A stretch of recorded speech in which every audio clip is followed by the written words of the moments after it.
पलक का आज रिश्ता तय हुआ था। सब बधाइयाँ दे रहे थे, पर पलक कमरे में उदास बैठी थी। उसे अपने सपने बिखरते नजर आ रहे थे। कमरे में माँ आती हैं। क्यों उदास हो पलक? कितना अच्छा परिवार मिला है। लड़का भी लाखों में एक है। देखना तू वहाँ खुश रहेगी। पर माँ, मेरी खुशी और मेरे सपने का क्या, जो बचपन में देखती आ रही हूँ, डॉक्टर बनने का। अब तो मैंने CPMT की एग्ज़ाम भी क्लियर कर लिया है। ये बात आप जानती हो। बस एडमिशन कराना है। तुम्हें पता है ना, तुम्हारे पापा के पास इतने पैसे नहीं हैं कि एडमिशन कराए। ये लड़के वाले को दहेज देने के लिए पैसे हैं, पर मेरे एडमिशन के लिए नहीं। दहेज के पैसे नहीं रहेंगे तो ब्याह कैसे होगा? माँ, इसी सोच को तोड़ना है कि आप अपनी बेटी को इस काबिल बनाएं कि दहेज देने की नौबत ना आए।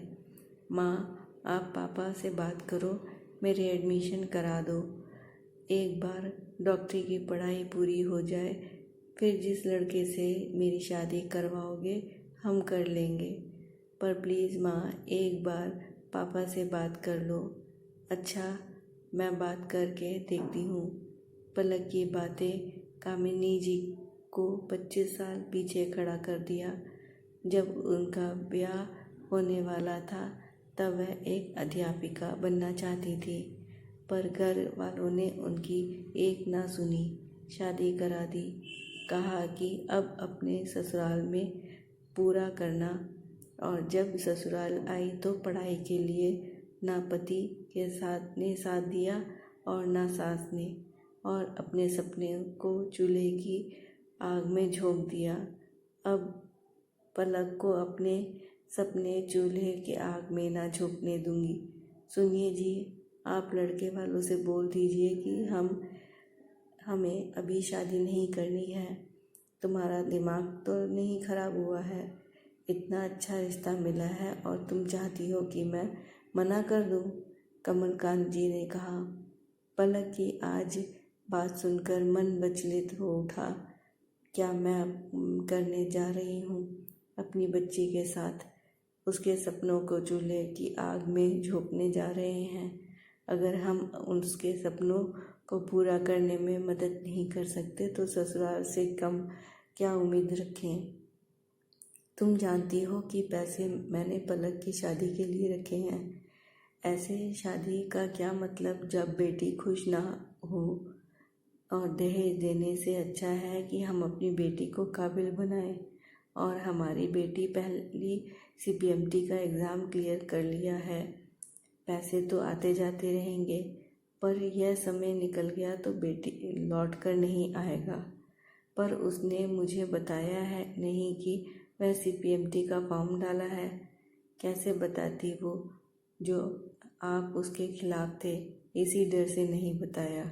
अगले दिन ऑफिस में आते ही कमलकांत जी ने पलक के कमरे में गए। क्या कर रही हो बेटी? पापा, आप? कुछ नहीं, बस पढ़ाई कर रही हूँ। पता है, तू जब छोटी थी तो स्कूल से आते ही मुझे ढूंढती, और जब मैं घर पर आता तुम सबसे पहले अपने स्कूल की सारी बातें बताती। कभी तुमने मुझसे कुछ छुपाया नहीं। आज तो तुमने मुझे पराया कर दिया। पापा, मुझे माफ़ कर दीजिए। मैं आपसे डर गई थी, इसलिए मैंने आपको नहीं बताया। तुम क्यों माफ़ी मांग रही हो? गलती मेरी है कि मैंने तेरी काबिलियत पर शक किया। मुझे लगा कि तुम बस पैसा और समय बर्बाद करोगी, पर मैं गलत था। ये लो एडमिशन फॉर्म और भर दो। जी लो अपने सपने को पलक। और इतने कम समय में CPMT का एग्ज़ाम पलक ने क्लियर कर दिया था। इतनी जल्दी सब कुछ पा लिया था। उसके लिए तो ये बौनी उड़ान की तरह थी। धन्यवाद। दोस्तों, आपको ये कहानी कैसी लगी मुझे कमेंट सेक्शन में लिखकर बताएं, और मेरे चैनल को लाइक, सब्सक्राइब और ज़्यादा से ज़्यादा अपने फ्रेंड्स में शेयर करिए।